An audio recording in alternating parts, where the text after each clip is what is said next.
everybody. Happy Friday. It's Friday Fun Day here. Is it the first day of fall? It's the first day of fall. It is. It doesn't really feel like it, but it is. Yeah.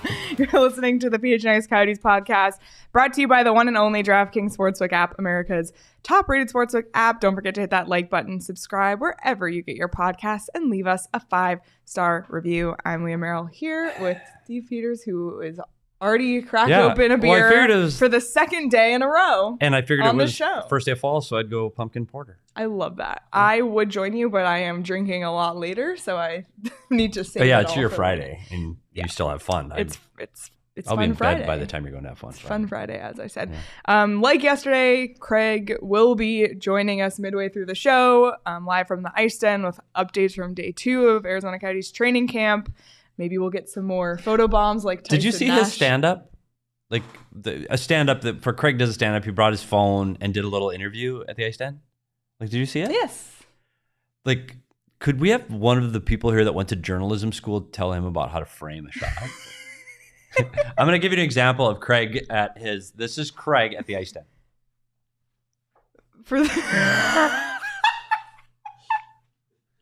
I love how you said that as if Craig didn't go to journalism school. He went to a very different journalism school. That was the framing Craig for Craig. did go to journalism school. He went to a journalism school at a different age. Back then? Yeah, they maybe didn't have cameras. They definitely didn't have Twitter. For those who are listening on audio, Petey just literally got up and put his Craig face was very in the close. camera. Like, it was a very big shot of Craig's big head. So back up. Just a little. Just a tip. Not like I can do it either, but just a tip. Okay. Sorry. Coming in hot on a Friday. Nicholas said that's not Petey's first pumpkin porter today. I know. I am coming in hot. Couldn't sleep. Can't sleep. I'm not getting any sleep. I was up at 3:45 today. Like, right now it's like almost dinner time. You get up at 3:45? I'm buzzing right now. Oh my God. Not beer buzzing, just nothing new for us here on the show. Well, the Coyotes are hitting the road tomorrow for the first time this season. They're going to be on the road a lot in the next few months. So we're going to talk about that in a little bit. We'll talk about the rest of day 1, some other updates, all the travel updates from day 2, and then a little bit of fun bits at the end. So first, diving in, if you didn't catch Craig's close-up shot that PD just described on Twitter, on our PHNX_Coyotes Twitter, Craig reported not the things that we talked about yesterday. Andrew Ladd moving to the IR, Jacob Chikrin out, Clayton Keller back on the ice, but a couple other notes, Boko Amama's day-to-day, and Cam Dineen day-to-day. But it looked like today, based on the Arizona Coyotes Twitter account, that Shane Gostisbehere was back on the ice. Yeah, so I don't know. That is just based on pictures I saw. We'll ask Craig, but when he gets on. Yeah, and this is hard, and it's hard for those guys. Jacob Chikrin's going to make this hockey club. Like, he's on the team. Yeah. He's going to be a regular on the left side on the back end. But for guys like Boko Amama and Dyson Mayo, it's hard to miss any ice time. Cam, what did I say? Dyson Mayo. Oh, sorry, Cam Dineen. See, that's all these defensemen. Similar. Yeah, but for Cam Dineen, you've got to be there. Because you've got to be there for the practices. You've got to soak up. He'll sit in the meetings, but you got to be on the ice. And most importantly, you have to be available for these early games, because this is the opportunity when they start games tomorrow. These first 3 or 4 games are when the younger guys have a better opportunity to get into those games and get seen. Because when you get into the last 3 or 4, you've got to play your veterans, because you have to start getting that chemistry, the camaraderie, who's going to play with who. You're trying to pick that last, the 23rd, 24th player. You're really trying to narrow it down to who's going to make this team. So you have to make a splash in that first 4 games. And for Cam Dineen, who got into the NHL last year, he got to play NHL games. He's right on that bubble for me. I mean, he's a guy that has a potential to make this team. Yeah. So he's got to be healthy. So hopefully it's nothing that's going to keep him out for any length of time, and he still gets the opportunity to play some games here.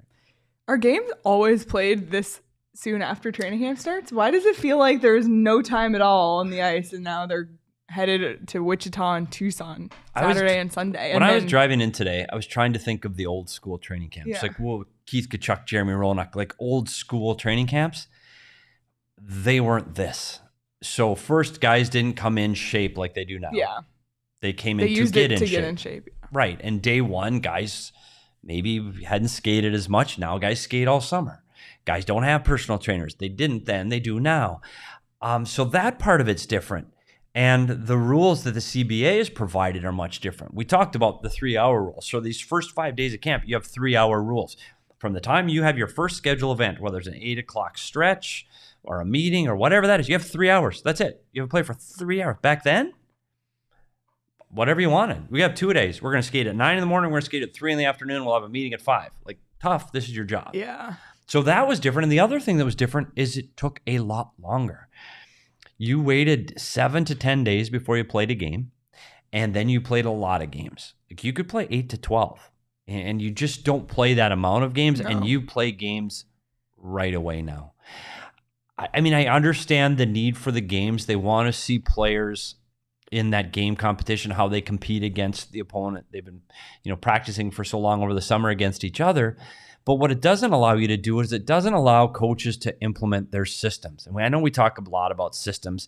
In football, it's your playbook that you get to run through plays. In hockey, it's how you approach any situation on the ice. Your forecheck. Are we sending one player? Are we sending two? Are we going to the wall? Are we going through the dots?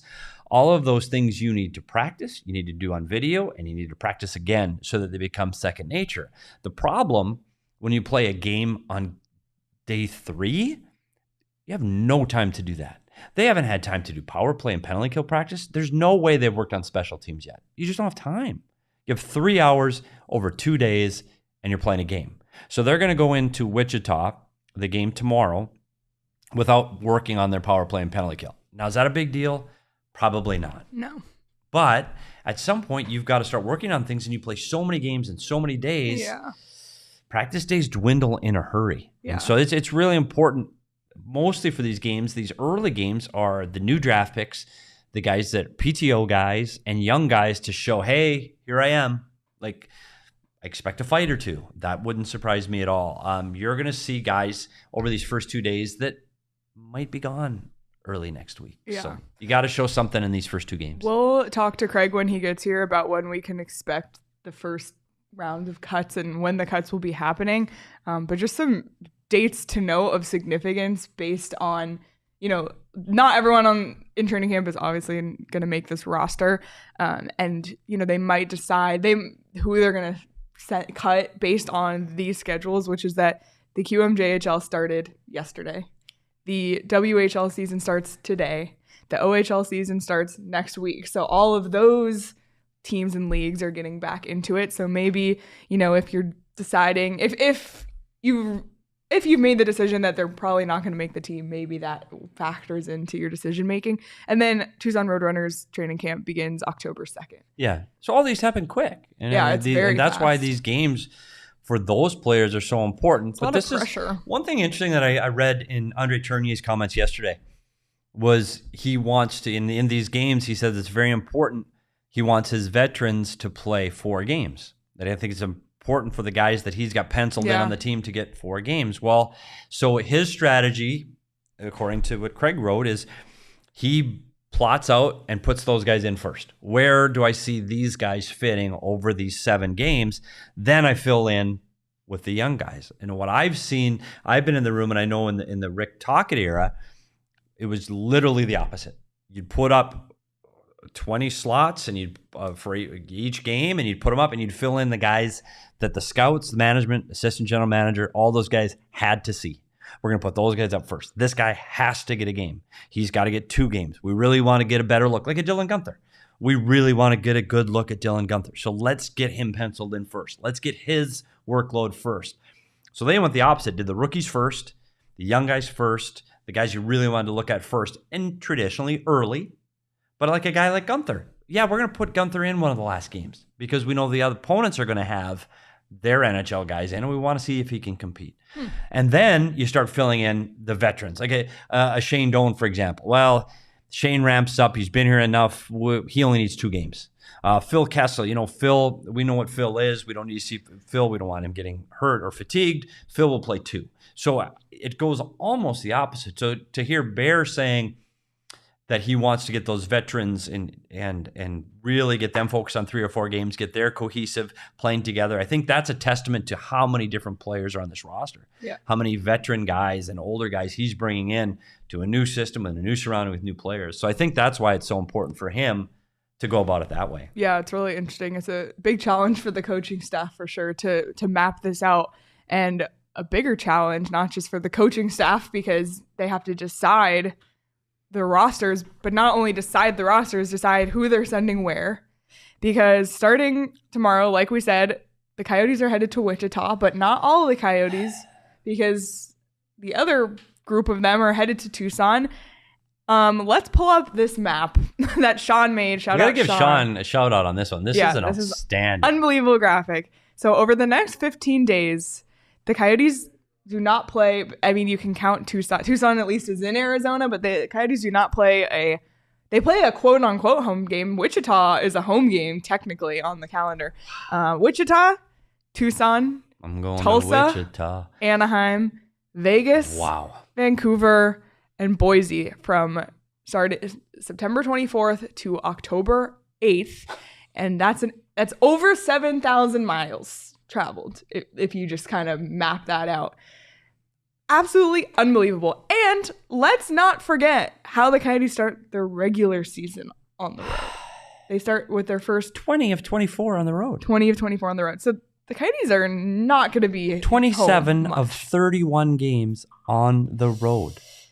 And it starts tomorrow, basically. So there's so many things that I want to unwrap with this. First of all, the graphic, absolutely phenomenal. Because I think that A+ work. Yeah, A+. We got to social the hell out of that. That's 100%. really cool.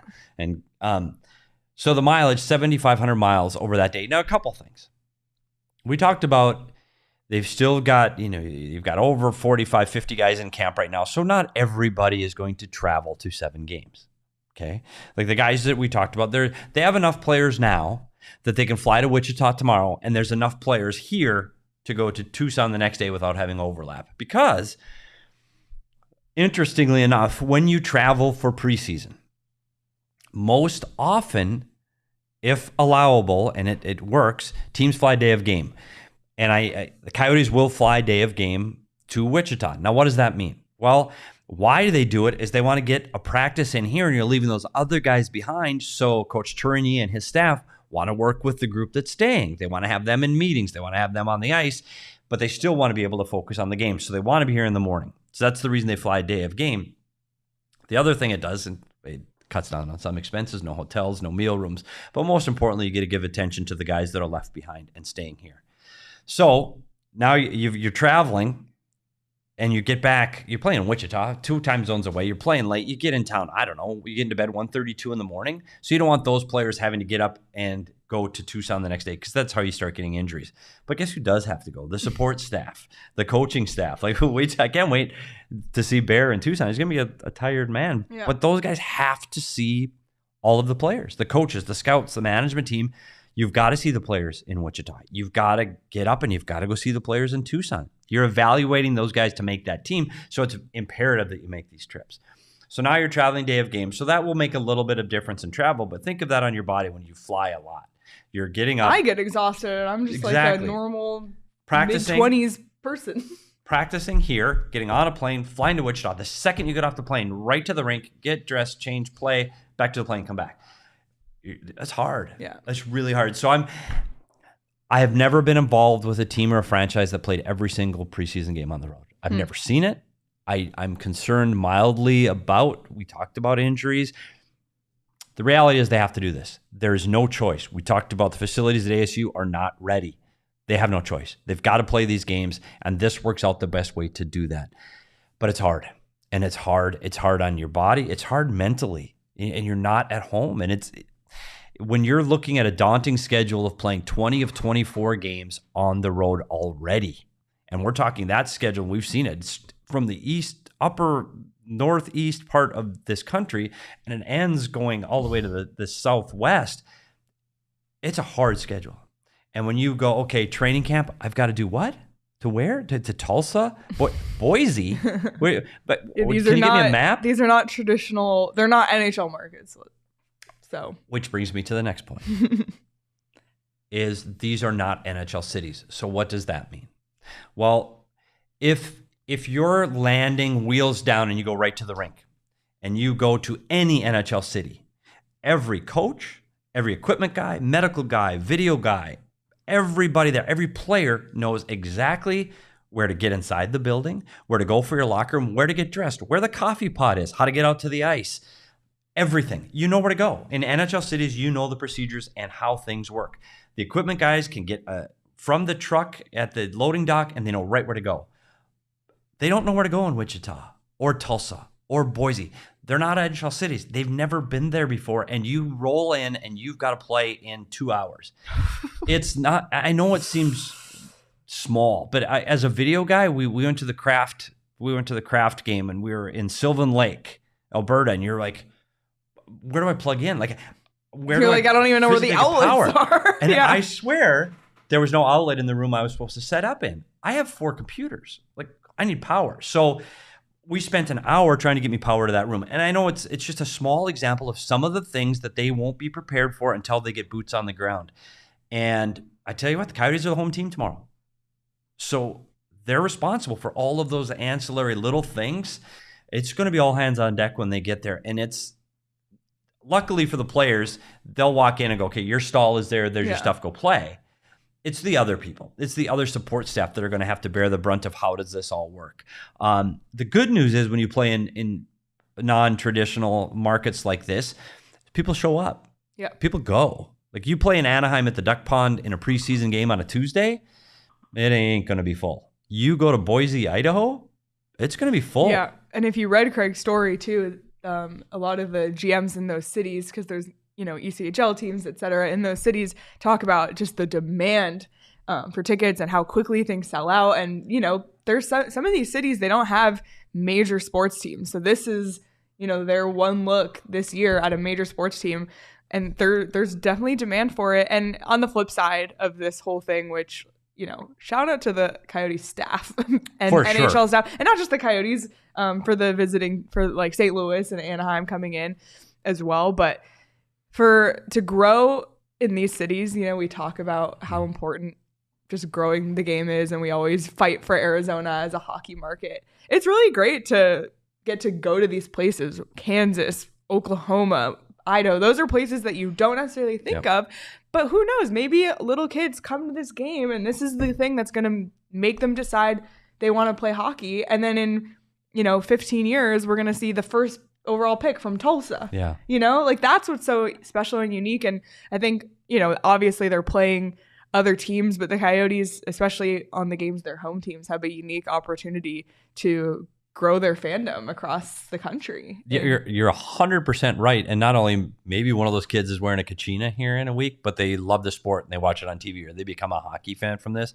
And when you go to these communities, you can see how appreciative the fan base is to be there.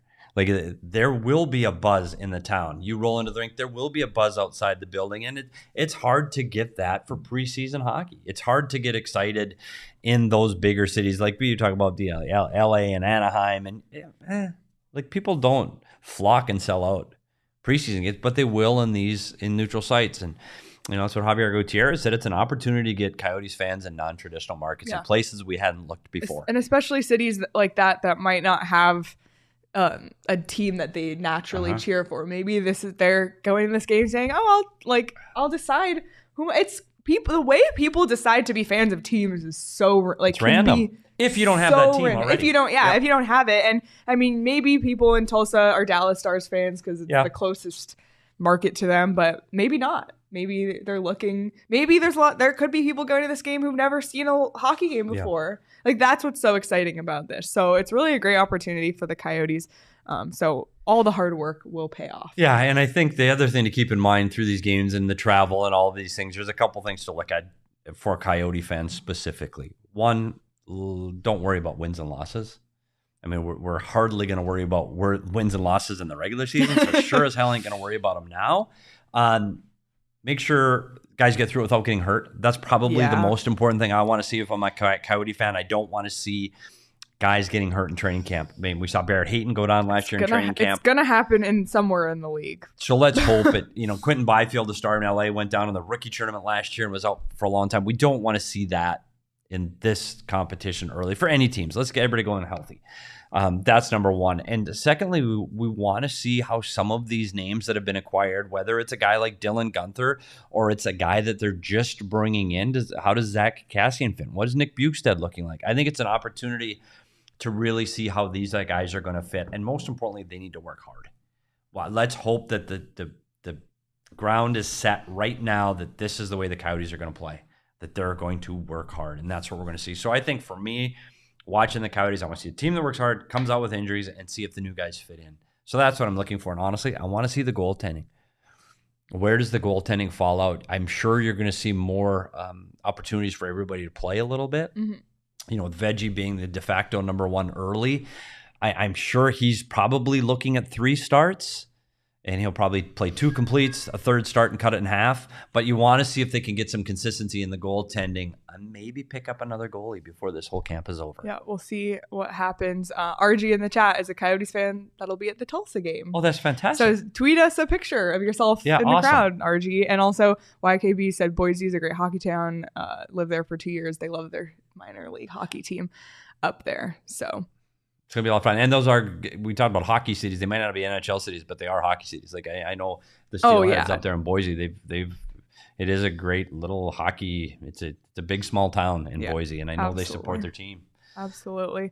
Well, Craig has called, but Craig, I'm going to leave you in the green room for a second because I just pulled up DraftKings because I was curious if there were any lines for preseason games, which there are not, which is probably for the best because the only guarantee I would say would be an over maybe in a preseason game. Yeah, take the over. But there's plenty of other things you can bet on DraftKings right now. You can do all the team futures for the NHL. You can do individual awards if you want to get in on that. This is a great time to lock that in before any team even plays a preseason game because that's going to adjust the lines. And like Petey said, if we see a major injury, that's going to adjust things. So get in on your bets now on the DraftKings Sportsbook app.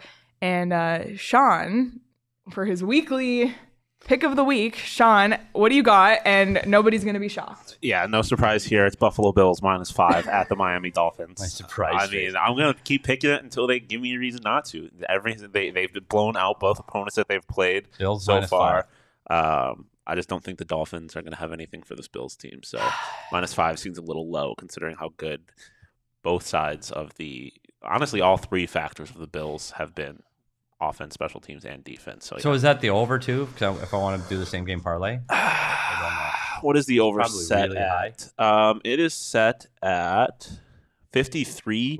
I would probably lean the over, just because of what the Dolphins did last week and their comeback. And, I mean, the Bills have put up big points both games, so I would lean towards the over. Tyreek Hill has had good games against the Bills, and when he was with the Chiefs, so he has the potential to do that again. Let's go. So. I'm taking it right now. That's how easy this is, by the way. That's Sean's DraftKings pick of the week. And the parlay is a good idea because there's a promo going on right now on the DraftKings Sportsbook app. For new customers, if you bet just $5 on any NFL team to win, you'll get $200 in free bets if they do. So if you want to do that on the Buffalo Bills, get your $200 in free bets that way. And then everyone, so including you, PD, can boost their winnings with DraftKings stepped up same game parlays right now. For every leg you add, you can boost your winnings up to 100% with payouts bigger than ever. Why bet on football anywhere else? And to make things even sweeter, you can throw down on stepped up same game parlays once per game day all season long. It's simple. Download the DraftKings Sportsbook. Use promo code PHNX. That's promo code PHNX on DraftKings. Minimum age and eligibility restrictions apply. See show notes for details. A game that I am not going to be betting on this weekend is the Arizona State-Utah game because for me personally, there's too much up in the air. It's a big change. Herm is out, but it's really exciting. And like I'm a Wildcat, but I'm excited. I'm invested. Where are you gonna watch the game? Well, I don't know yet, but I know where I'm gonna pregame the game. Yeah, you and are. That's at Four Peaks with Sean, with the Sun Devils crew. We'll be out at Four Peaks this Saturday to will the team on. It's the best place to be for a tailgate, and let me tell you why. For $50, you get access to a all-you-can-eat buffet that has chicken wings, nachos, pizza, barbecued grilled chicken sandwich, pulled pork barbecue sandwich, And get this, pumpkin porter cheesecake and donut holes for dessert. Worth the $50 right there. Plus, you'll get 2 Four Peaks beers and a free ride to the stadium. And we'll have games. Sean and Shane and Totri will be there playing cornhole, Jenga, and Connect 4. You can probably do some wagering on those games. Why not? Make it more exciting. And the first 15 people to sign up will receive a ticket to the game and a PHNX membership. So that's a $150 value. For just $50, a PHNX membership is about $60. So even that alone, plus the game ticket, plus all that food, the drinks, and the experience and of the hanging game. out. Let's go. Yeah, you get to go to the game, and then the next 15 people receive a PHNX membership. So fantastic. Sign up now. You can buy tickets in the link in our show notes. You must be 21 or older and enjoy your Four Peaks responsibly. But it's going to be a blast this Saturday. I'm going to be there. So come on down. I've got the pumpkin porter and Craig's honor going right here. Yep, pumpkin porter. Absolutely. Not the cheesecake, just the beer. Well, let's bring in Craig live from the IceDen in Scottsdale. Craig, how's it going? Day 2 of camp. Not a lot to report up here, but Shane Gostisbehere was on the ice today. So when they said it was just a minor tweak, they were serious. I saw him skating before with Boko Amama, and I thought, okay, he's not going to be in again. But he obviously felt well enough to go through a full practice, and I had a chance to sit down and talk with him for a story that you'll find on gophnx.com at some point soon. But Shane Gostisbehere back at practice, ready to go in camp. That is good news. Any other injury updates? We talked about some of the ones you reported yesterday with Cam Dineen and Boko Amama. Is there any update on those? We won't get those until Andre Tourigny talks after the second session, which you can see going on right behind me. By the way, I called in early, Leah and Petey, because I had light beams stabbing me in the head, and I wanted Sean to sort it all out for me. So it appears to look okay now. Okay, good. It wouldn't be the first time you've had light beams stabbing your head. No. Another thing we were discussing, Craig, before you got here was the schedule, the potential schedule of when cuts are going to be made. Do you have any more insight on that? We mentioned the CHL teams or leagues when they're starting and the Roadrunners training camp. Do you have any insight on when the first rounds of cuts will be made? Yeah, I mean, again, I'll get to talk to Andre after this session ends, but I would think that with the Q having started yesterday, the WHL starting today, and the OHL starting next week, we might see a few of those fringe guys, guys who, were just, they were in rookie camp, or they're getting a look in camp, but they're not serious players for these rosters. I would imagine a few of those guys could be headed back next week so that they can join their teams in the CHL. Aside from that, we'll have to wait and see what Andre says for the schedule of cuts. I know you guys have already mentioned the dates, but October 2nd is a date to watch because, of course, that's when the Tucson Roadrunners start their own training camp. So you need to have enough guys to fill a training camp. Yeah, and this is unique, too, because we talked about the games all being on the road. So it's a unique setup. You still need to keep enough guys around to make sure you can fill all of these rosters for all of these games. So you might see a guy or two that might, in a traditional training camp, might have gone home earlier, might stay a day or two later because you've got the eventuality of all these games and all these days, you might want to have the availability of a few more extra bodies to hanging around. Yeah, I mean, I wrote about the challenge of everybody focused on the regular season, right? 20 of the first 24 on the road, but they're playing all 7 preseason games on the road as well, and 4 of them are in non-NHL cities. So, and Petey, the challenge. Yeah, we had a long discussion. It's going to be hard. Yeah, it's going to be hard, and all the challenges they're going to have to deal with. We talk about the challenges at Mullet. Those challenges are going to be, similar in these other buildings. Once the Coyotes get into Mullet, 2 weeks later they'll have everything down. They'll know where everything is. The Band-Aids, what cupboard are the Band-Aids in? They'll get all that sorted out. But you go into Wichita, they have no idea. It's a whirlwind in and out. It's tough. It's a real tough situation to be in. Yeah, I'm really curious how he's going to manage the roster. I mean, they have these back-to-back games, obviously, this weekend, and I would think for the Tucson game, there are going to be a lot of players that have played for the Roadrunners. That'd just be my guess. But Andre did say that he wants, to manage the veterans early on. He doesn't want to wear these guys out, so you're going to use a lot of those other guys that we just talked about in these first few games, and then he wants to be veteran-heavy in the last 3 or 4 games of the preseason. You talk about the roster juggling too. The other thing we talked about that I want to get deeper insight as we go along is how they're going to manage the goaltenders and how and who we're going to see over the next 7 games. I think that's going to be something I'm looking for, how they highlight that position during the next 10 days. Yeah, I'm definitely going to ask Andre about that as well. And listen, both he and Bill have said that there's opportunity for these young guys to grab a spot. But, I'm going to keep saying it. I just don't see a guy in this camp that can be the backup goalie on the Coyotes going into the NHL season. I don't think they want to do that to Karel Vejmelka. First of all, I don't think they want to do that to the team. I don't think these guys are ready. You need a more competent backup. You need a situation like you had last year when Scott Wedgwood came aboard, where you could spell Karel Vejmelka more and give him probably the rest that he deserves instead of throwing him out there too many times. They just don't have that guy in camp right now. I don't think they have a guy ready. So again, keep an eye on the waiver wire and other opportunities that they might have as camp draws to a close and the regular season approaches. Absolutely. Somebody that comes up a lot that we project a lot is Dylan Guenther, and Roaring Fork in the comments said that they want Guenther on this team. If he shows he can hang, he should be in the Coyotes system with Coyotes coaches. The WHL will not be challenging enough for him to properly develop since Tucson isn't an option. I know we talk about this all the time, but what do you guys think? If Dylan Guenther has an outstanding camp and preseason, does he have a chance? I think he has a chance. I mean, but he's really got to seize the opportunity. Listen, there are a lot of things to worry about with Dylan Guenther right now. He's not physically mature enough, in my opinion, to be on this roster this season. And there are concerns about where you play him. If you play him in the top 6, he's going to have to play significant minutes, and he's going to face really tough matchups around the NHL that I don't think he's ready for. And there's that whole argument between juniors guys and pro guys. Okay, should you have the exception for a 19-year-old? Should they be able to play in the AHL? Andre Tourigny is not one of those guys that believes you need to play in pros. I had a chat with him about this, and he thinks there's still a lot to be gained by going back to juniors. You build confidence, you get in, all sorts of situations. Maybe you'll get the chance to play in the Memorial Cup that they missed out on last year because of injuries. So again, it's a split camp on that. I know there are people on both sides of it, and I think they're legitimate arguments, but if I'm betting, maybe they give Dylan Guenther a 9-game trial, but I really think that in order for him to make this roster, he's going to have to blow them away. Yeah, and even beyond that, Craig, you in your article where we talked about how many spots are really there.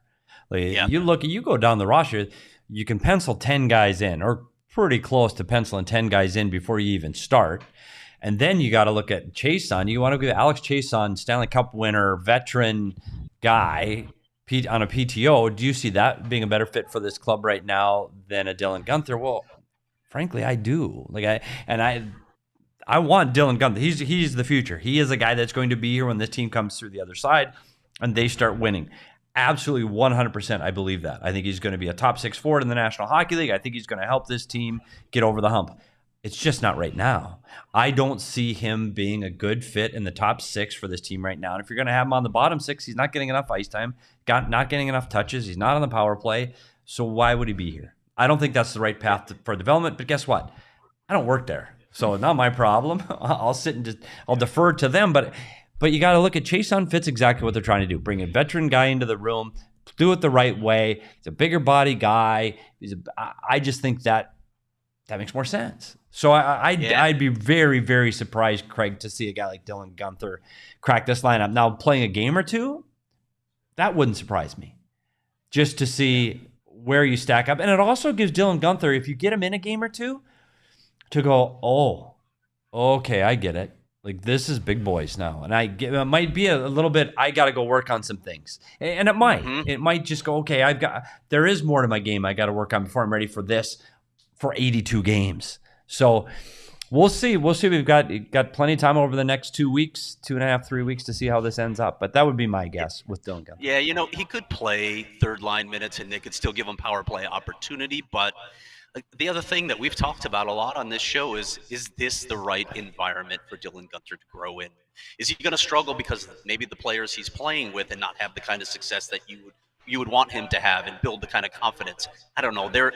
When I look at the pros and cons, there are a lot more cons to me to keeping Dylan Guenther on the team this season.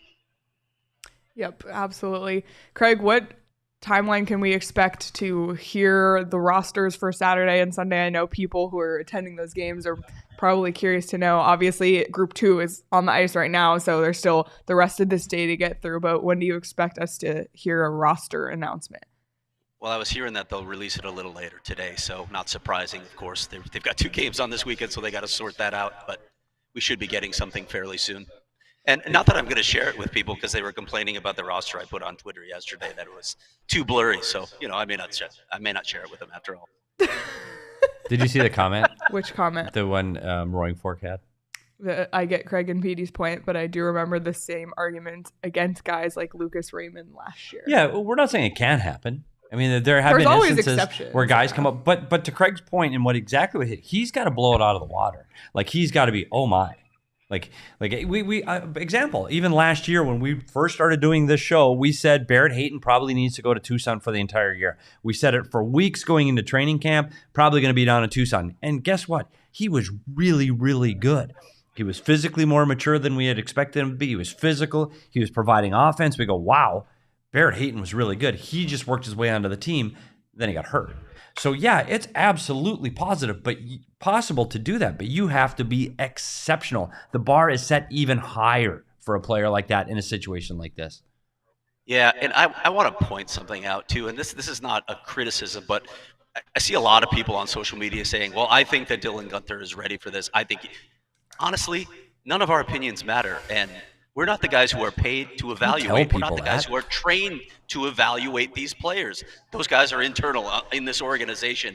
And I'm telling you right now, there are a lot of concerns about putting him in this situation. There are a lot of concerns. Again, like Petey just said, he's going to have to blow them out of the water to make this roster. Right. Absolutely. Well, Craig, do you have any other updates from training camp day 2? I know you'll have a recap later that we'll post on social. Obviously, you have plans to talk to Coach Tierney in a little bit, but anything else you would like to share from the IceDen? Nothing right now. I'll have a camp report a little later on, but are you guys throwing me off before you No, do you want to stay? I didn't know if you had to go like yesterday. I don't have to go.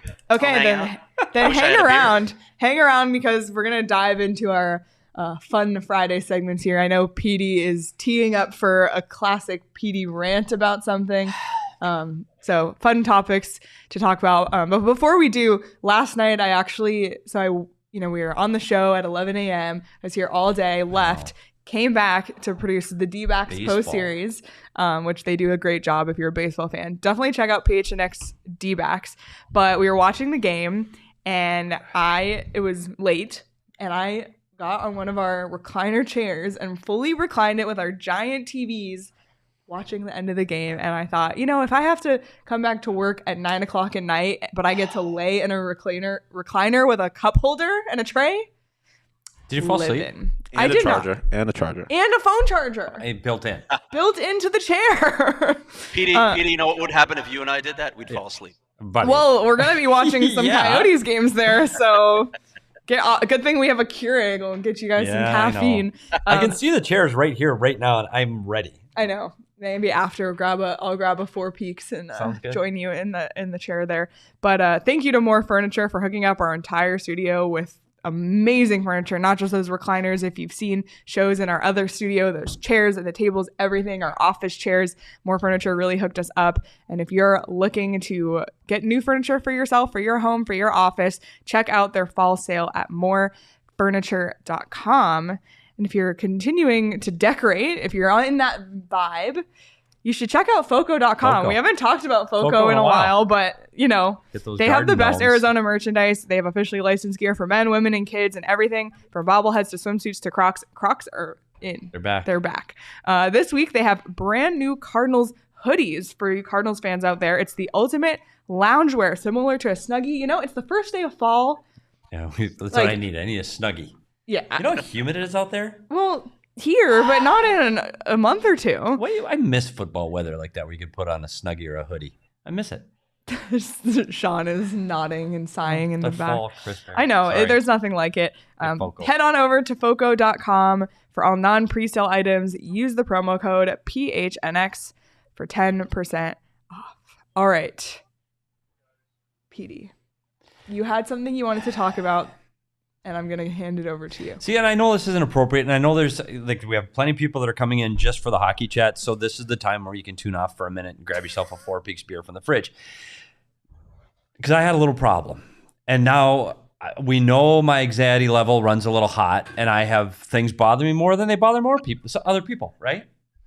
So I flew home 2 days ago. I had 2 3.5-hour flights because the connections. It was a long day.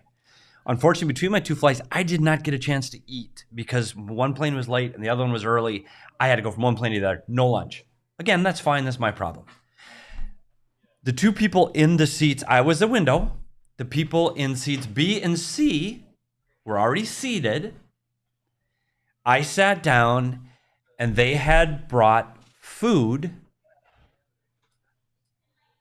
from outside of the plane inside to the plane. Okay. To their seats, and they were eating. Again, What kind of food? That's the problem. Okay. So I get it. I get it. People are hungry. I get it, right? But when you're going with an egg salad or a chicken salad sandwich on a plane, when you're sitting next to somebody, and the problem here is the smell.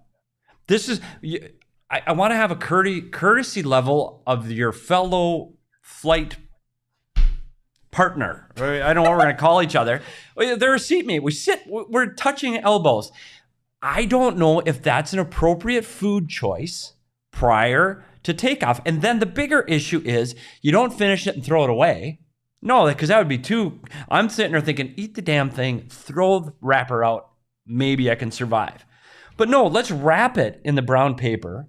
So clearly it wasn't from a restaurant because you didn't get it at a restaurant. Let's wrap it and let's put it in the pocket in front of my seat and let it sit there for 3.5 hours. That's where my problem comes in. And I just want to know if I'm just a pain in the ass. No. Don't recline your seat. Those days are over, by the way. Don't recline your seat. Don't. Nobody can. We all get it. It's part of they should not let them recline because if you recline it, you're screwed. Like, there's no room. These seats are so tight. So please don't recline. That's one. Don't bring in smelly food. Have a little bit of courtesy. Like, just don't. Can we not do that? Am I overreacting to this situation? It was a 3.5-hour flight. There should be an unspoken rule, but clearly it should be spoken. I think it's totally fine to bring food on planes, especially long flights, but you have to commit to bringing a non-smelly food. Like a turkey sandwich, maybe. Yeah, that doesn't really smell. Bring the Four Peaks chicken tendies. Like, that's not smelly. Yeah. And then, even if it is smelly, because I understand people's food choices are different, throw the shit out. Yeah, when the flight attendants come, you gotta give me a little reprieve. Throw it out. Like, I'll never even bring a banana on a plane because it's the heater. Hey! Cheers! Hey, another photo bomb. And if they could only hear what we're talking about and how intelligent this conversation. Anyway, it's just I was just ranting, and then to top it all off, the gentleman of this couple, because I'm at the aforementioned window, I am also tired because it's a long day and grumpy, but that's nothing new. Windows, literally every window shade is down, entire plane. He leans over and said, "Hey, can you put up the shade so we can see where we're going?" What do you mean, see where we're going? It's clouds. It's a cloud. Oh my God, that is the audacity. Like, wait, see where we're going? First off, if you got the window seat, you own the window. You own the window. Get the control. Completely agree. I will say, I think it's a little bit of a dick move when you're landing and or taking off. Totally fine. Yeah. Or it's a little kid. Yeah. And he wants to see the Grand Canyon. You're a grown ass adult.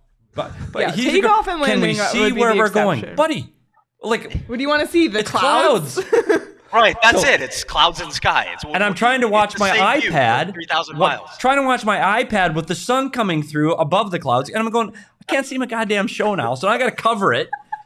So this guy, 2 seats away, can see where we're going with his egg salad sandwich. I was happy to get home. I go, okay, I'm done. Sorry. We need a graphic. We need Petey's plane pointers. Yes. Yeah, know sorry. What's allowed and what. I appreciate you guys letting me rant, and we did see Bob and Matt. I agree with all of those points.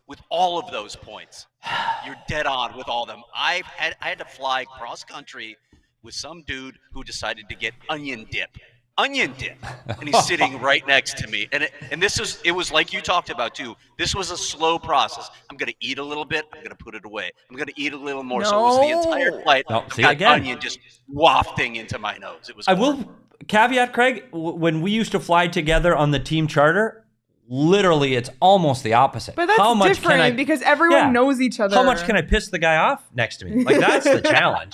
Like, what can I eat beforehand so I might have some stomach issues going into a 3-hour flight?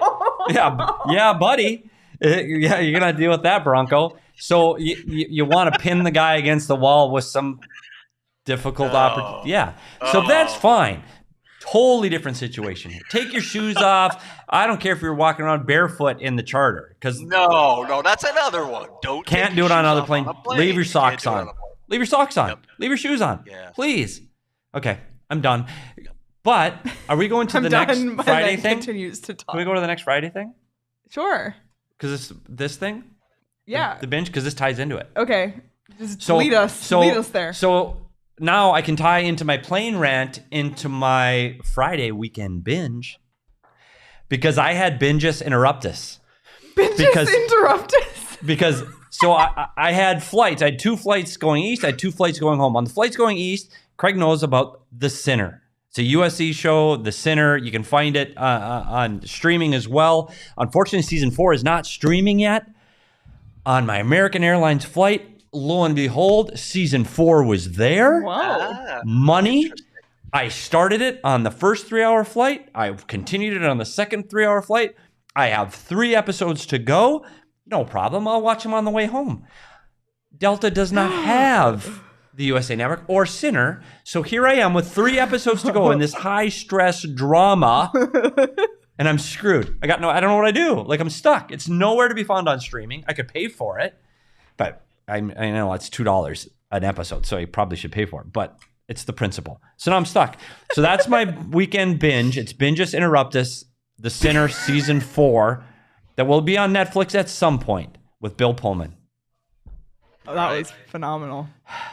I'm going to have binges interruptus of a different type this weekend because I'm going down to Tucson on Saturday. So I won't be binging on anything. But I know Leah and I are both watching Handmaid's Tale. And have you started watching the new Star Wars series? I asked you about this. I think you I asked me yesterday, and no, I haven't. Right? Every day, Craig texts me, "Have you watched it yet?" No, I have not. It's on my list. But there's 3 episodes waiting, and then the next one isn't until the 28th, so I have some time to watch them. But no, I haven't. It's on my list, and I am caught up on The Handmaid's Tale. Very good. I am not down now. It's crazy how TV viewing has changed entirely. Our habits have changed entirely. I can't wait a week now. Well, that's like Petey not being able to wait for the 3 episodes. Drives me crazy. I want to watch the whole thing in a week. I just want to get it done. Yep. There's just too much time in between. It's completely changed our viewing habits. Although I think for me, the 1 week at a time thing works because I'm generally very busy and I actually don't have as much time to watch TV as I once did. So apparently we are not busy, Petey. That's what I'm not saying that. That was the subtext. That was not. Anywho, the once a week thing works well for me, especially like the House of the Dragon. It's great that it's, every Sunday night I'm like, okay, I'm ready. So I'll have to make it back from Tucson in time to catch that. Sean, do you have a weekend binge? I don't know if you do, but I do actually. Okay. Atlanta season 4, the final season of Atlanta, which is honestly like one of the greatest TV shows of all time. You have to be a certain kind of person to appreciate it, but it's an amazing show. And then I'm still watching Welcome to Wrexham, and it's not a weekend binge, but next week Bachelor in Paradise premieres, and it's the best Bachelor show. It is the best Bachelor show, and you know why? Because it's similar to Love Island. Yeah. I'm telling you. Buddy. Love Island is peak reality TV, and every other reality show wishes they were I'm on the Love plane, Island. and that's the only viewing choice I have, and I might actually sleep on the plane. Like, really? That's it? Like, do I really need to dial into Love Island? Maybe I do. Don't green eggs and ham. Don't knock it till you try it, I guess. Craig, did you just dramatically look at your watch as a sign you want to get out? I did. Once we started talking about Love Island, I decided it was time for me to go. Listen, I was y'all before. I thought it You're was Love Island too? No, not Love Bachelor, Island. Bachelor. I was never into Bachelor. I thought it was stupid. I thought it was for people with brains that weren't fully developed. But I started watching it, and I believe I have a fully developed. Well, I guess I'm only 24, so I still have a year. But I love it. It's fascinating. And yes, there is bets in here. Out there now. I will be on bets after this at 12. So binge that. Why don't you? Definitely. Binge bets. I like it. All right. Well, I have one more thing to quickly talk about. Craig, do you need to leave or do you want to stay? It's okay. You can talk about it. It's okay. I've been given permission. So it's fantasy hockey season. We've talked about it a lot. My fantasy league is getting back in action. We have one in the Discord that's forming, and people like to be creative with their fantasy hockey names. And last night, my friend Spencer, who watches the show, sent me a list of his Coyotes-related names, and it's a long list. I'm going to read a few of them because they are so hysterical. This is all credit to Spencer. I did not come fantasy team names. Team names. Okay. I did not come up with any of these. They're very funny, though. So here, if you're looking for some team names that relate to the Coyotes, here we go. Chris Fish in July. Chris Fish in July. Quebec City B. Hayton. B. Hayton with a... Love that one. B. Period Hayton. Yep. Love it. Kicked in the Gostisberries. Oh, boy. Stetcher him off. No regret skis. No chicks, boys only. I'm literally no chicks, boys only. The Rebuilders, Bill Bill. The Rebuilders. I like that. Eat your vegetables. Yep. Cereal Kellers. Schmaltz and vinegar. Cereal Kellers. I don't mind that. Cereal Kellers. Imana and Papa. Let me see more. HK till draft day. Oh, love that one. HK till draft day. Love it. A wee lad. For sure, that's my team. Too coolie for schoolie. Don't mind it. So if you're looking for some fantasy names. Can you put that in the Discord? I'll send it in the Discord. Cool. So if you're in there, check it out. It's a really great list. Thank you again, Spencer, for letting me share some of these because they are very clever, very original, and I'm really bad at coming up with clever fantasy names. Now I have a whole list to choose from. And we mentioned the Discord. If you're not a member at gophnx.com, become a member. Gets you access to the Discord, access to Craig's stories. All of the road stuff we talked about stemmed from a story that Craig put up today on the website. So if you haven't checked that out, please do.